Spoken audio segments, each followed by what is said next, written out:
Hello, hello, hello. Welcome to another episode of Taking the Stage podcast. And so, today we're going to just learn a little bit about each other. Okay, Um, I'm down. that was the request. By just I haven't seen the questions, so you have not, nor have I. I just let me these are get just closer. random questions. These are just random questions that we're just asking about each other and kind of wanting to know, not necessarily more about each other, but letting y'all know more about us, and then Oh even seeing goodness, what our. I'm nervous. Why you nervous? Okay, here we go. Let's just ask some questions. Okay. What's your ideal way to spend a vacation? What? That's the first question that pops up when you say, when you Google, what do I Google? Get to know your partner questions. So, what's the ideal way to spend a vacation, right? For you?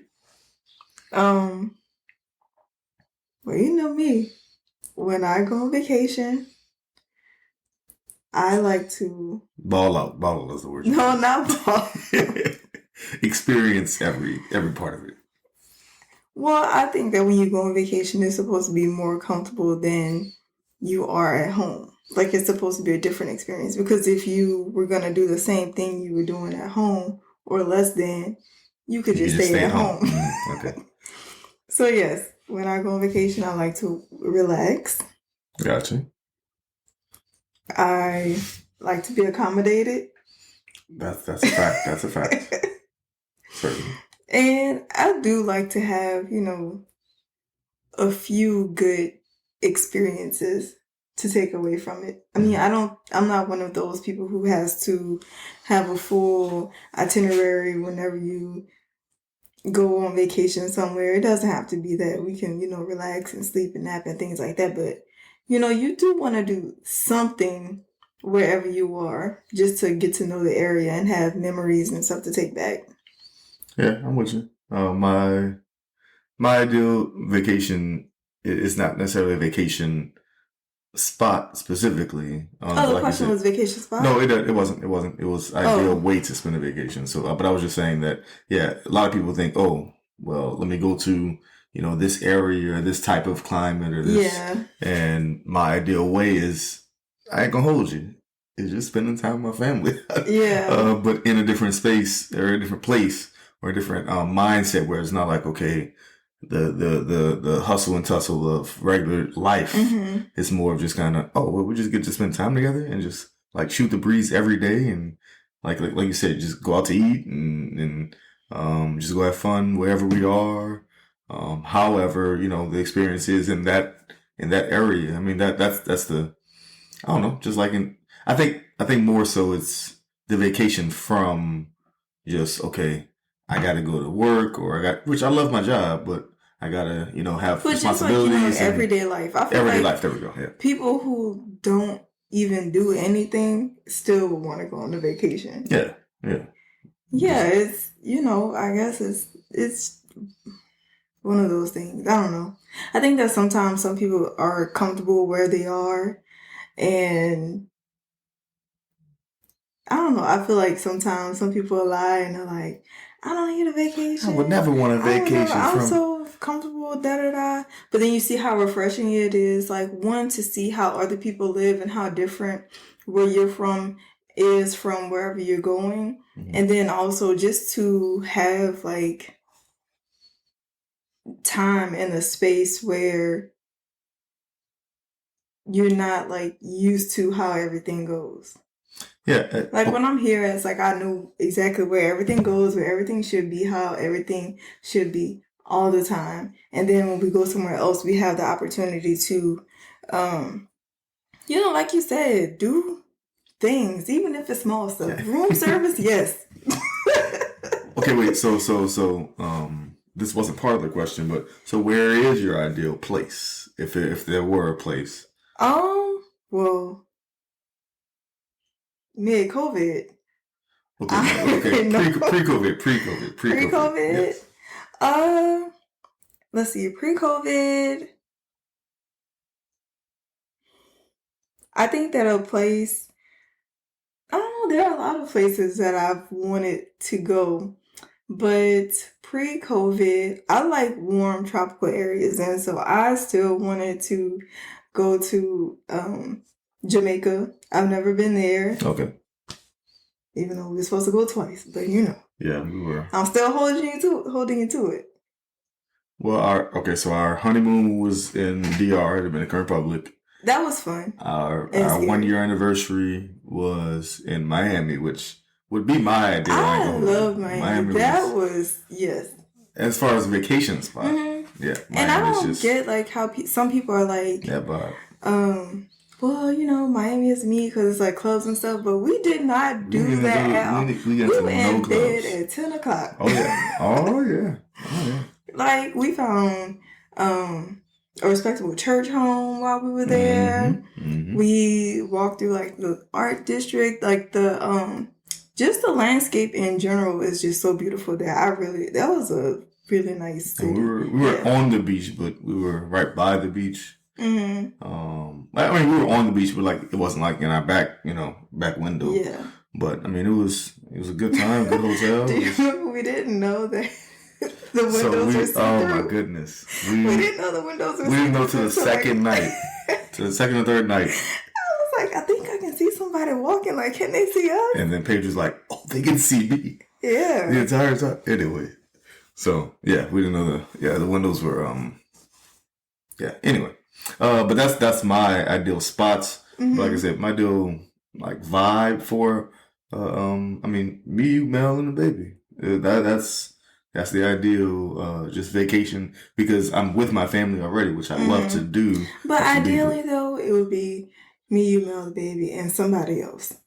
So we could have like at least one night where we could just do us. Yeah.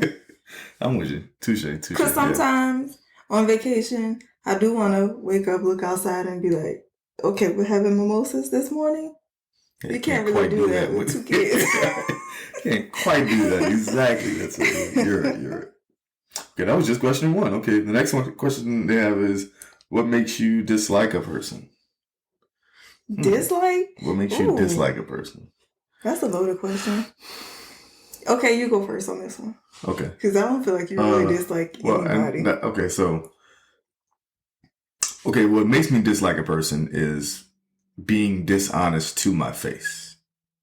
Often, like, only because I in general, I'm a happy-go-lucky, loving person, and I take everybody's thoughts and ideas into consideration anytime I do anything. So, but when someone lies to my face, even if it's somebody I just met and I know you're lying, that'll stick with me. That's kind of that is that one when you know someone is lying. Well, sometimes if you look at me in the eye, that's the part. That's the part that So that's I guess that's probably the only thing I can think of that makes me dislike a person. Yeah. Because I mean, if someone makes mistakes or someone or even if someone like does me wrong in the long run, I can well, I don't have to deal with you anymore. I don't have to consider you. Consider what has happened. I'm like, okay, I'll take that L. That's on me. But when someone lies directly to my face, then I have to see you again. I'm going to dislike it. I'm going to have some issues. Okay, what you got? I agree with you on that one. That lying straight to my face thing. Like, not only am I going to get you very caught up in that lie, because I had you going to me the truth to my face. You're a detective, quite a bit. But also, I don't know. I just kind of feel like that's a little like demeaning. Like, give me a little more credit. Yeah. Like, what about me made you feel like you needed to lie? Well, sometimes people are lying to themselves. And so it's not really about you when people are lying to your face sometimes. Which I understand that. Yeah. But it's just, it still irks me. Because, like, okay, you didn't even consider me, like, worthy enough to tell me the truth. Like, you were just like, oh, well, I have to tell you the lie, too. Because I told myself this lie. I told other people this lie, so I'm going to tell you this lie. Nah, fam. Nah, what we're not going to do is... But another thing that would easily make me dislike someone. Yeah.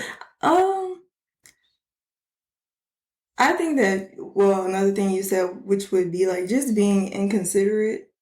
And a lot of times, I don't know, it took me a long time to learn this lesson. But like you said, you consider people's like everything, like their time, their energy, their space. You're just a considerate person. And when you're a person like that, you sometimes don't really see how, I mean, you expect that same thing in return. Certainly. And then when you don't get that, but when people are just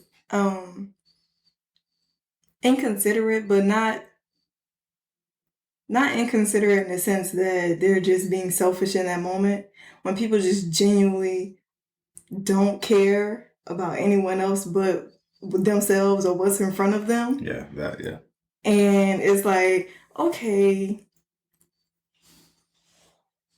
I'ma still have love from you for you, but I'm just gonna do it from over here. I'm gonna be on the back burner. Because I know that I'm gonna get like heated if I'm putting forth all that effort and just effort and emotion and all of that into you, and you clearly don't care.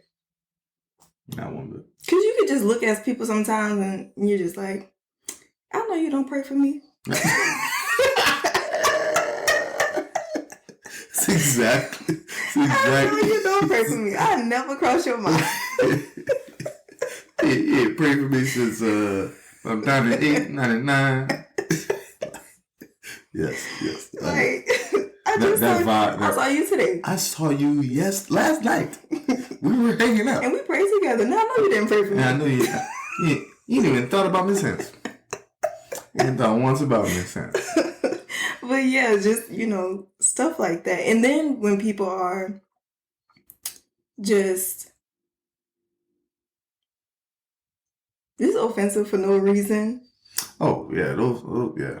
But you can pretty much, you can spot that type of stuff from like a mile away. Right. And you don't even have to subject yourself to somebody acting like that.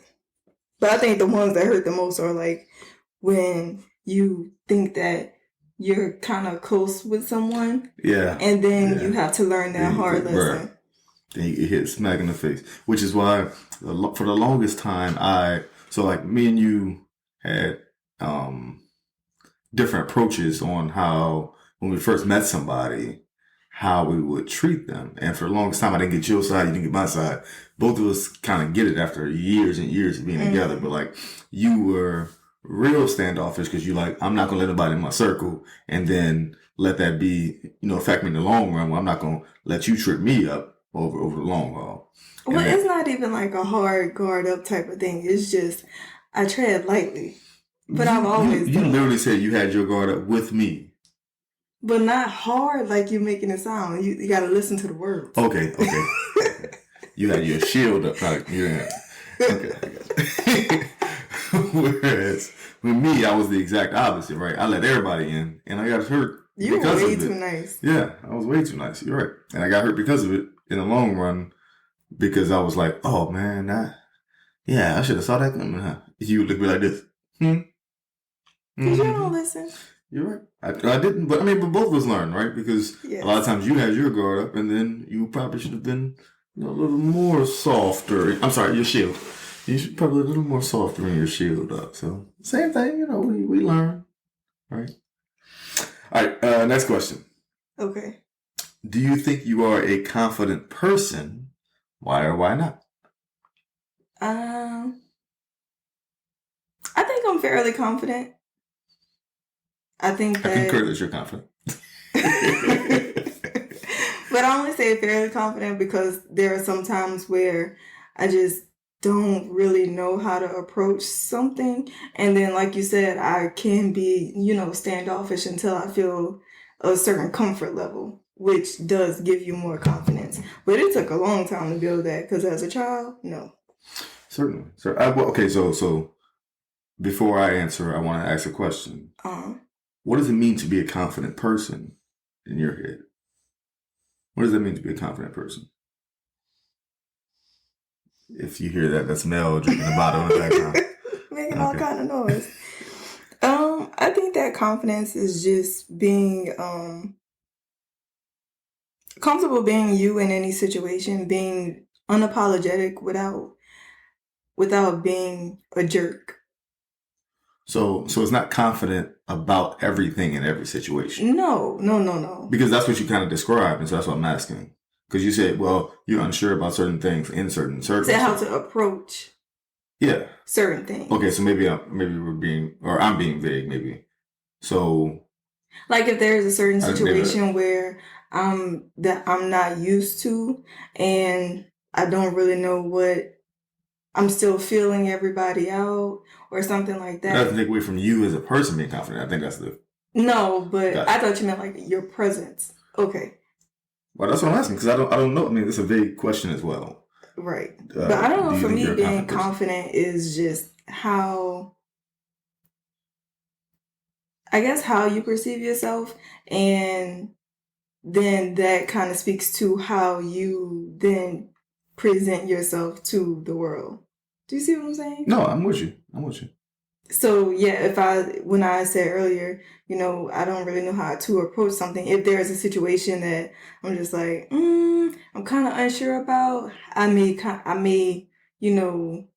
I guess I don't want to say dim my light a little bit, my internal light, but I may just hold back the page and just be like, yeah, whisper. Paige. If that makes sense. I don't know if that makes any sense. You're gonna be as low as you was on the previous 2 podcasts. First of all, it was midnight.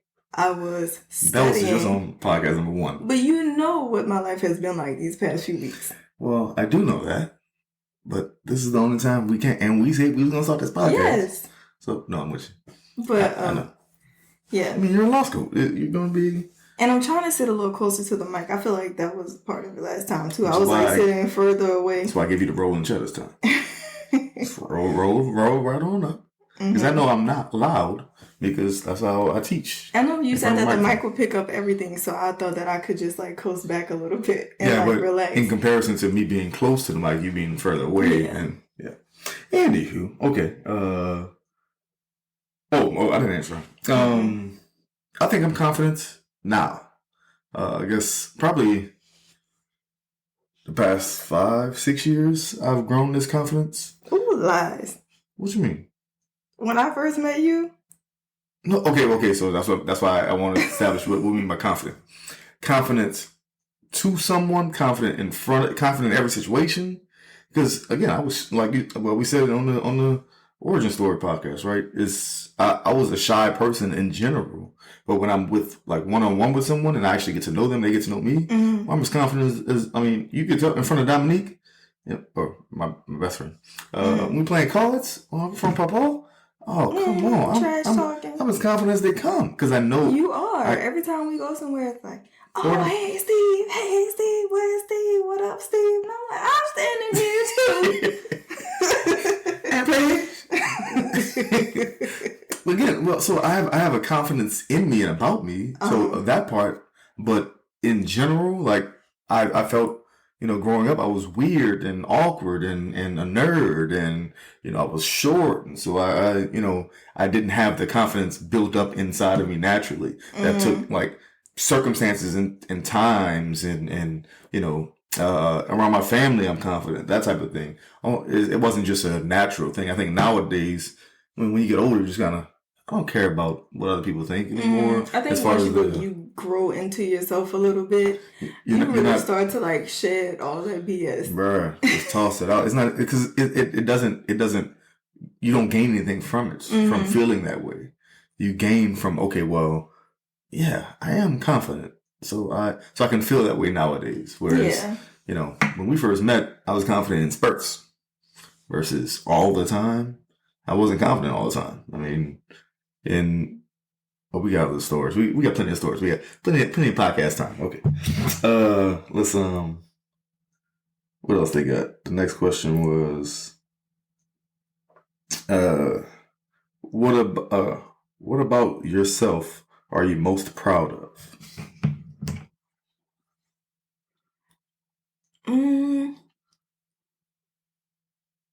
Okay, the thing that I'm most proud of about myself is also the thing that kind of irritates me about myself, Okay. which is just my drive and ambition. I just feel like I go all the time, and I'm always thinking, and I'm just always doing something, and it's so hard to turn that off and to just be in the moment. Like you told me all the time, you're like, you're gonna miss what you're in now because you're just so focused on the next thing. Calm down and, just take this in.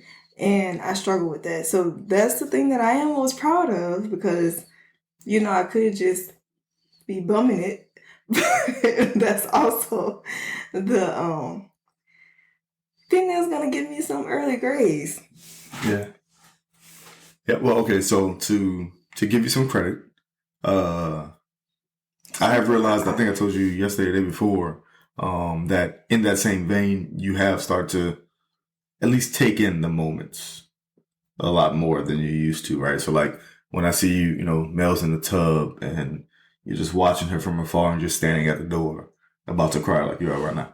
No, I actually I have know you're something. I'm joking. I'm joking. But when I see you doing that, I'm like, oh, okay, she's taking it in. Or the other day when you were looking at pictures, I think, of Mel, just because she's about to turn 2 years old, and you're just like, I can see you taking it in, and that's a good thing. And so, to your credit, you have grown in that vein. But yeah, I mean, the drive in you kind of that's what makes you you. You're right. That's what pushes you to master's degree. Not enough. You know what? Law school. That'll teach him. That'll teach me. Like what? What makes you? Oh, okay. You saying let's actually take the LSAT the week after I give birth. Got it. Okay, got it. Okay. We're not gonna talk about that. That's a different story. We're not gonna talk about that.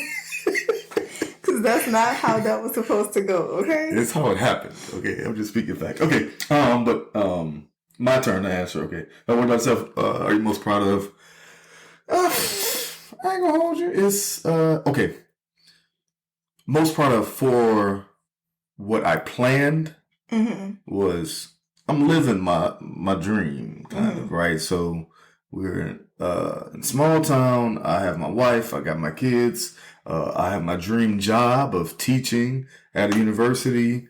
I'm teaching math, which I've always loved. It's kind of the dream job, but as a personal thing, I think the thing I'm most proud of is the relationship I have with my father now that I wanted when I was a kid. And it's had its ups and downs, but where we are now is kind of I see that progress that I've had that I've wanted for the longest of times. And so I think that's that thing I'm most proud of for me that I didn't expect because I never thought that it would actually be to this level again from when I was a kid. It was, we were best friends. And then now we're at right back at that same kind of, relationship. So I think that's the thing I'm most proud of, that I didn't expect or that I wasn't planning on.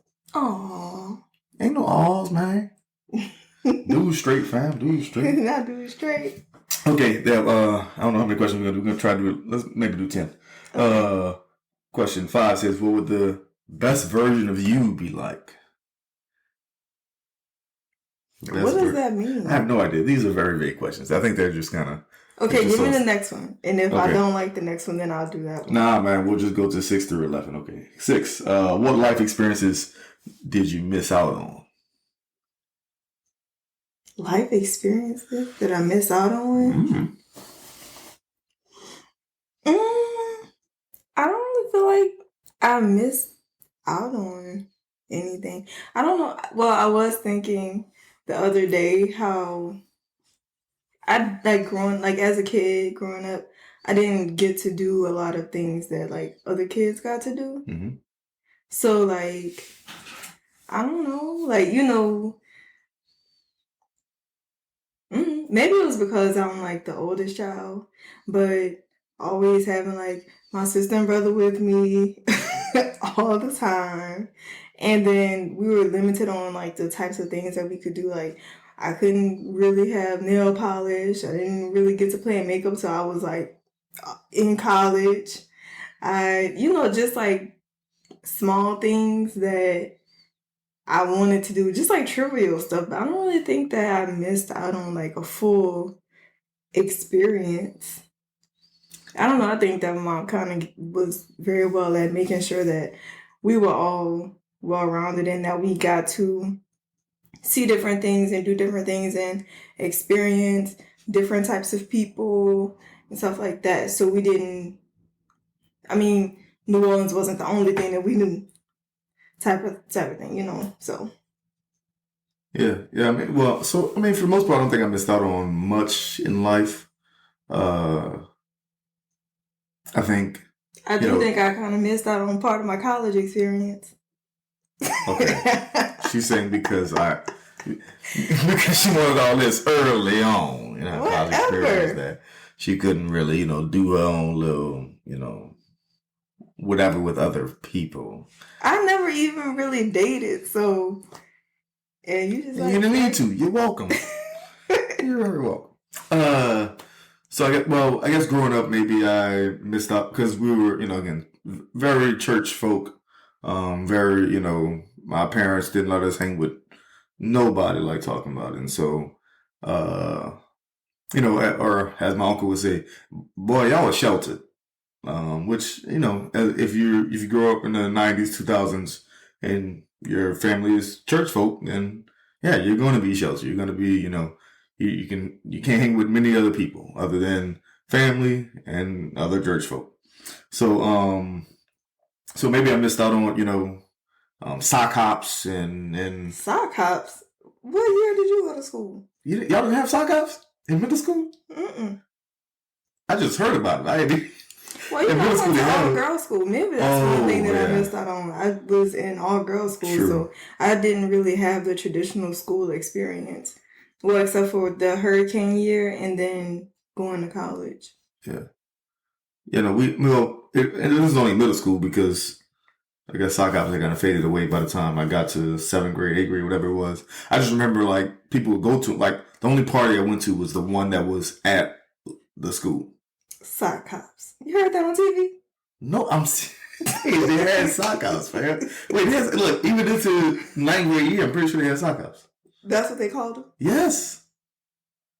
You gotta Google it. Y'all Google it I've after heard, that. I know what it is. Okay, so what you talking? But I thought that was what they did in, like, my mom was in grade school. Paige, they still had sock hops in New Orleans around the city when we left New Orleans. Really? Yes, fam. Hmm. Anywho, you're not gonna make me feel that Well, old. maybe I did miss out on some stuff. I You're not just gonna didn't make me know feel that about old. it. I just feel that much. I didn't know about it. We only 2 years apart. Okay. So I guess maybe, growing up, I maybe missed out on some small things, which, I mean, were minute in the long run, I suppose.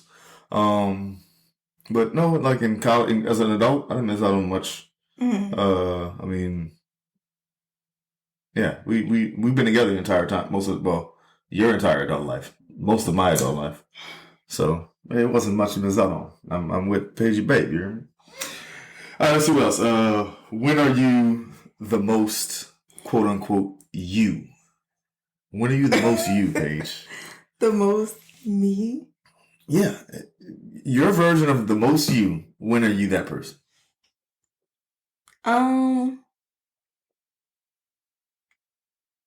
Okay, it depends. Okay, I agree with your sentiment. Because I'm trying to see what you're going to say because I want to see if it's the same thing I'm thinking. Because if you're saying, like, when are you the most comfortable? Okay.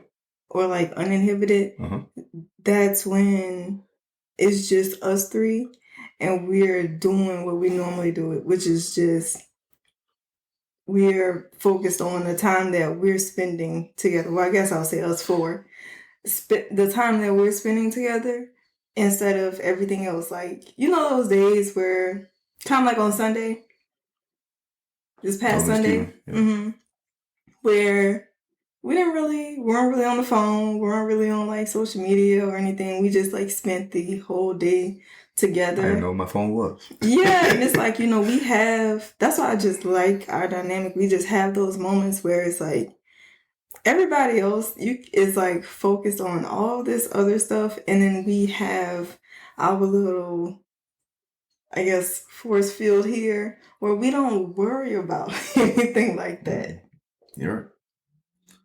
Don't So, even cross our path. It's not even a second thought. It's kind of, we just get to be us. It's home in the essence of the word. Okay, so that's one version. Okay, and then the other version of when I'm the most me would be, I think more so when I get to just be me, like by myself, because I don't really get that. We've been together so long to where if somebody sees one of us, it's like it's automatically, where's the other person? Hence the name of the podcast, Staige. Yeah. Steve and Paige. We are joined at the hip, according to everyone else, and for the most part, that's true. Yeah. So, do you remember when we were stuck in Baton Rouge when everything was like when there was a freeze, and the day before the freeze, I was just like hanging out with moms. Well, with your mom, yeah. And like we went like just basic shopping, like we went to like TJ Maxx, Big Lots, just regular stores, and had lunch and stuff. And I was like, I don't want to go home. Not that I don't love y'all. Hold on, T.O. man. Now you went far. You went too far. Okay. It's just, I never, it's a rarity for me to have, just moments like that. And so it felt special in that moment, and that, I don't know, it felt good. I mean, I'm not saying that. I was joking. I know, yeah. But both of those are you, for sure. Yeah. It's I need my alone time, because that's who you are, kind of. Like, okay, I need to process or regenerate. But also, you are the family, right? Your family is you. You want that all the time. And so, yeah, that was the two things I was thinking. Oh, okay. For sure. Okay, we're here. Let's see. Okay, so when am I the most me? Honestly, when I'm teaching. Yeah, I knew you were gonna say that. That's me, and I'm not just necessarily like, of course, in front of a classroom or in front of Zoom nowadays, in front of a screen. I am the most me. I can be the most me because I don't, like you said, I don't have to think about, well, what am I going to do? Or I've prepared enough. I've prepared all my life, literally, but I've prepared enough for teaching the class to be like, all right, we're just going to be talking about math, and I get to share and get to learn and get to teach people. I mean, it's amazing. But in the same vein, when am I also the most me? When I'm with us four. It's the same thing you said. This past Sunday, yeah, we just got to shoot the breeze. Or even yesterday when we were just watching TV and Mel is eating, and we're just, and then Mel stops because she won't have fun with us, and so she's gonna crawl on top of me and tap mommy, go get mommy, and then she just tap you on the leg 4 times. That's also okay when I'm the most me, when like you said, or what, well, like you were hinting to, when we're at home. Yeah. And not necessarily home is in a building, but home is in, I think you need to plug in your charger. Oh, drats. I think it's plugged in. It is. Yeah, look. On the other side. You had to say that on the podcast. Cut it out. I told you I don't know how to edit that quickly yet, babe. Okay. It's probably easier than you think. Most likely. Look, there's a scissor button right that cuts the whole thing though. I don't know, Paige. I ain't done it yet. Okay, I haven't. They probably just highlight your part and then hit the scissor. Then you just go ahead and do it. Then if it's that quick. While it's recording. Anywho. Okay, next question we got. What musical instrument do you wish you could play? I'll go first because it's very okay. You go for me. Guitar. Well, of course, the electric guitar. Yes. I'm gonna learn this very soon, or not quickly, but I'm gonna start learning it very soon, prayerfully. But I've always loved the electric guitar or even bass guitar. Just the sound that it makes, and the wanting to play it. I've always wanted to play it. So, what about you? I would say I would want to sing. That's not a musical instrument. Your vocal cords. I suppose that's an instrument. You're right.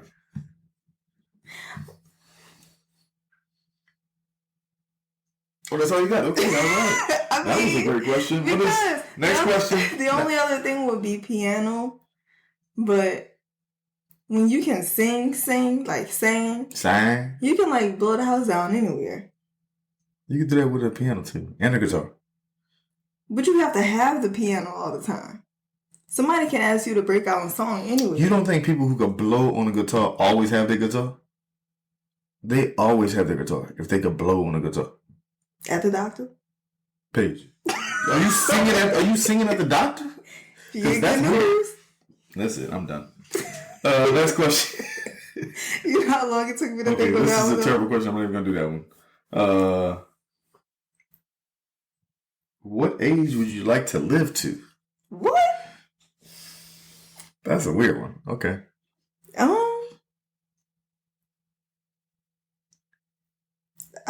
That's a morbid question. It is. I wouldn't want to outlive everybody. And then I also wouldn't want to have a very short life. But also, just being a person from day to day is so exhausting. Mm-hmm. It's like, do you really get rest when you die? Okay, I'm not even going to answer the question. Okay. How did you fall out? Wait, how did you fall out with some of your previously close friends? Oh, goodness. Okay, go ahead. Oh, you could. I don't have much. Let's see. I haven't fallen out with many friends. I've just gotten distant from them. That's what I was going to bring up. Yeah, I was just going to say you just grow apart from people. Yeah, a couple of them, so my rugby friends for the most part is because I stopped playing rugby. Some of them had, family things going in their life where they kind of distanced themselves, which I get 100%. Let's see, as far as it just says, friends that you were close with. I mean, I wasn't close with many people like in high school or even in college outside of rugby. Mm-hmm. And the ones that I was close with, I'm pretty close with today. Yeah. A couple of them maybe not as close, but pandemic happened and we were getting closer and the pandemic happened. So, I mean, I don't really fall out with people like talking about it. Just kind of, we distance ourselves. We grow. Everyone grows and not necessarily closer together, but sometimes further apart. Yeah, I haven't had like huge blow-ups. I've definitely had some friends who've done some questionable things. Shady. But to me, that stuff is like, it's really easy to trim the fat. Yeah, there we go. Yeah. Like, a lot of times, like 9 times out of 10, when somebody is like doing wrong or doing you wrong, or people know how they're acting. So when there is like distance, they're okay with it. Yeah. Because it's easier for them than to have to like face it. So it's real easy to just let that type of stuff go. Yeah. Falling out with friends is a young man's game. Yeah, like having huge fights and stuff. No. Come on, fam.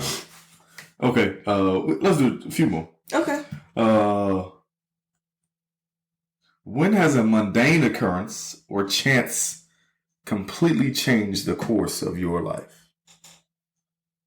I have one right off the bat. You really have to think about these questions. Maybe I should have read them before. Nah. So I'll give you some chance to think because the one, because I've thought about it recently. Mm-hmm. But first, this wasn't the one I'm going to bring up, but us meeting each other, pure chance. Yes. Pure, we didn't expect anything of that for that day. And then, of course, our whole life changed. But, so, my parents, when I was about 1 year old, a little more than 1 year old, they were living in an apartment and they entered themselves in a lottery for a house. They ended up winning that house. And this was the house that I grew up in. And it was the exact house, it was a a few houses that they were up for, and they got the exact one that they wanted, and they purchased that house for $1. Talk about favor. And favor for free indeed is what I was going to say, but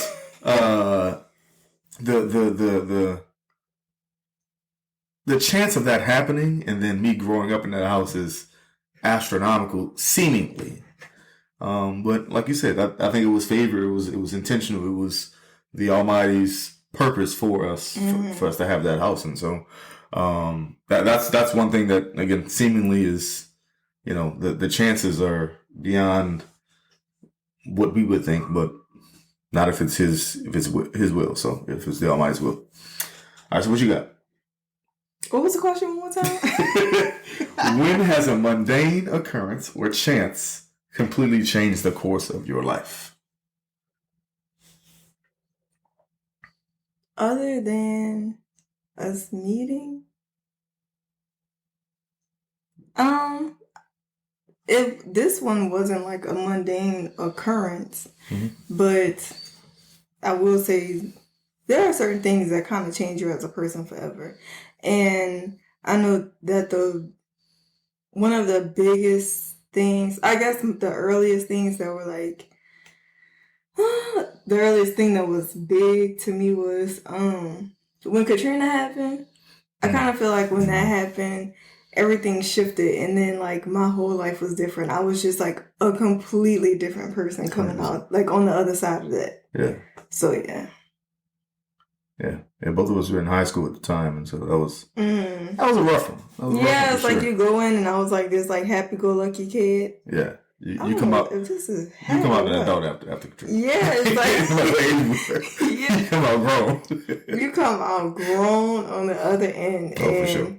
Yeah, you just see things so differently. Oh yeah.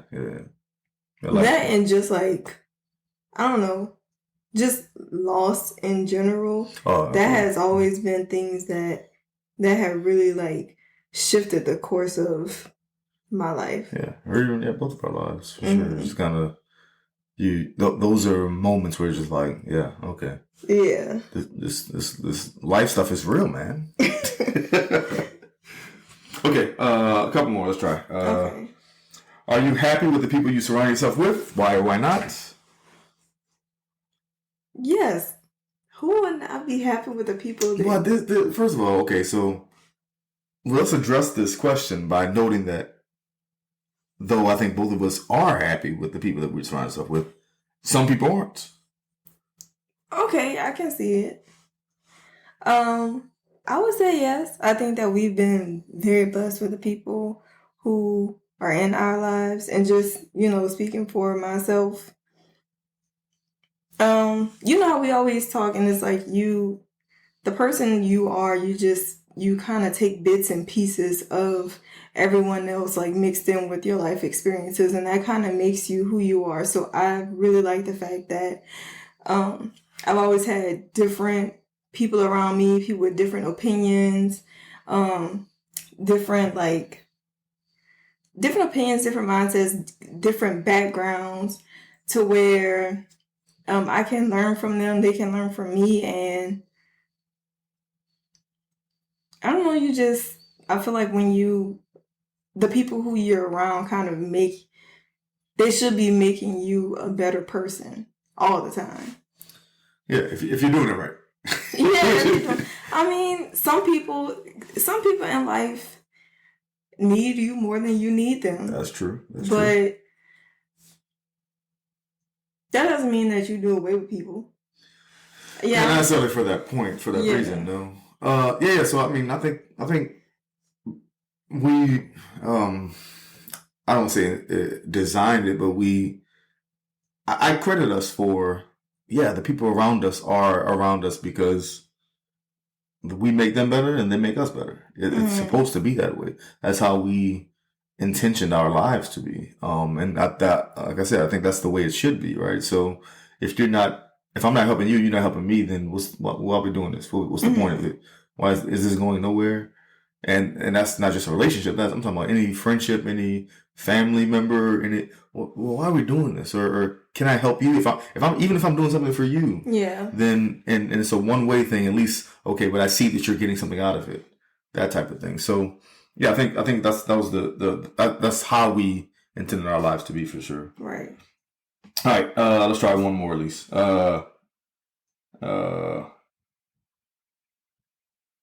Okay, none of those. Okay. Let's end with this one. Okay. What has been a recurring theme in your life? A recurring theme in my life? Sure. Recurring theme in your life. Just change in general and how I adapt to it. Like, I kind of feel like, we were talking the other day and we were talking about change, and I was like, what I thought I wanted out of life it's completely different from what I'm aiming for now. Mm-hmm.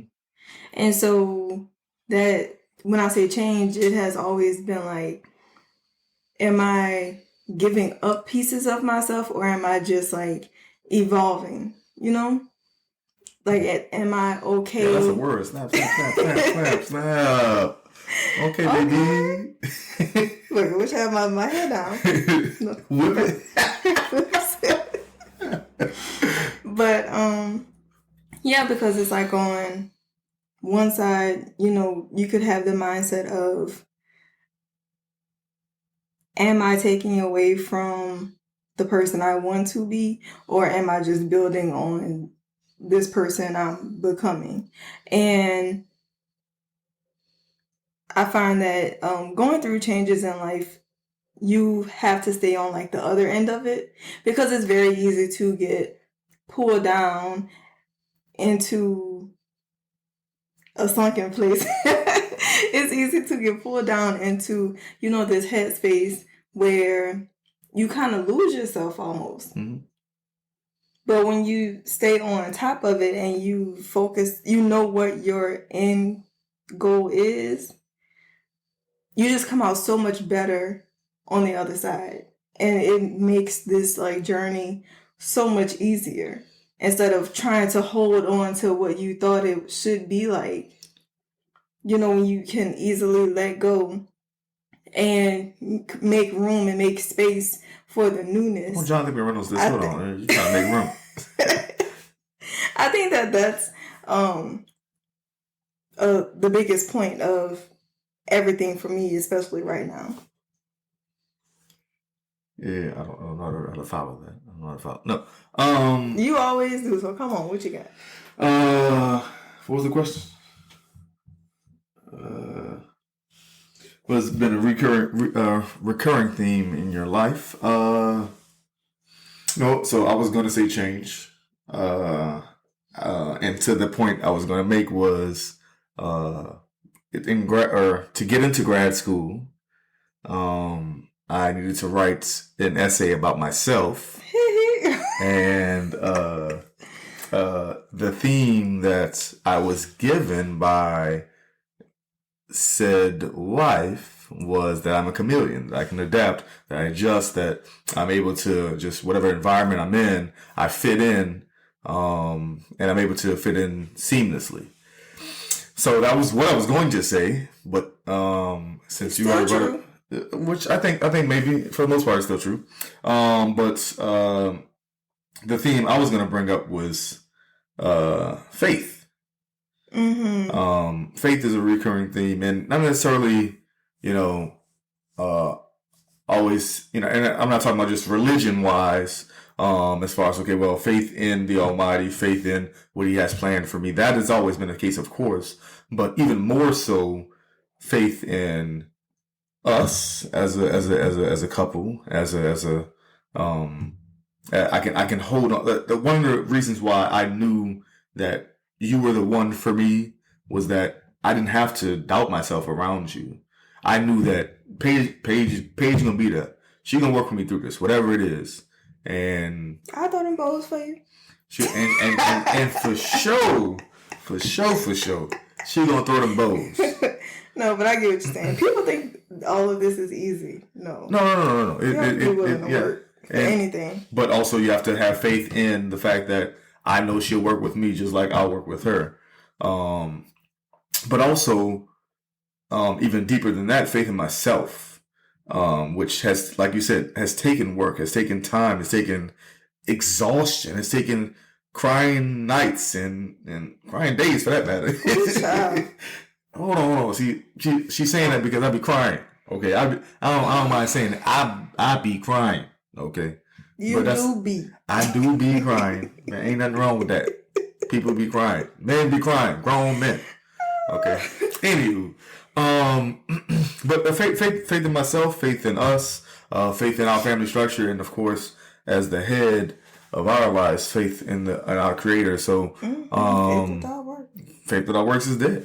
So I think that would be the recurring theme, and that's been all of my life. It's kind of just, starting off as a youngster, then come back full circle to, we're back in the church, back, where we need to be in our faith and kind of working to help others. So, I think that's the recurring theme. Okay. All right. We can end it here. I think it's been like an hour. You don't want to. Oh, I don't want to make this 2 episodes. Fine. Okay. All right. I think that's it for this episode of Taking the Stage. I really like this one. This was good. It was good. It was fun. Okay, gotcha. We're gonna do. First of all, I think the first two were fun as well. I'm not saying the first 2 were fun. Oh, okay. But this one is a whole 2 hours earlier than the last ones. Oh, you mean during the time? You didn't start at 12 midnight. I was a little more awake. Gotcha. Well, we'll do more like this, and we'll have more guests on as well. We've already had guest requests, apparently. Oh goodness, have we? So we'll see you next time on Taking the Stage. All right, thank you. All right, have a good one.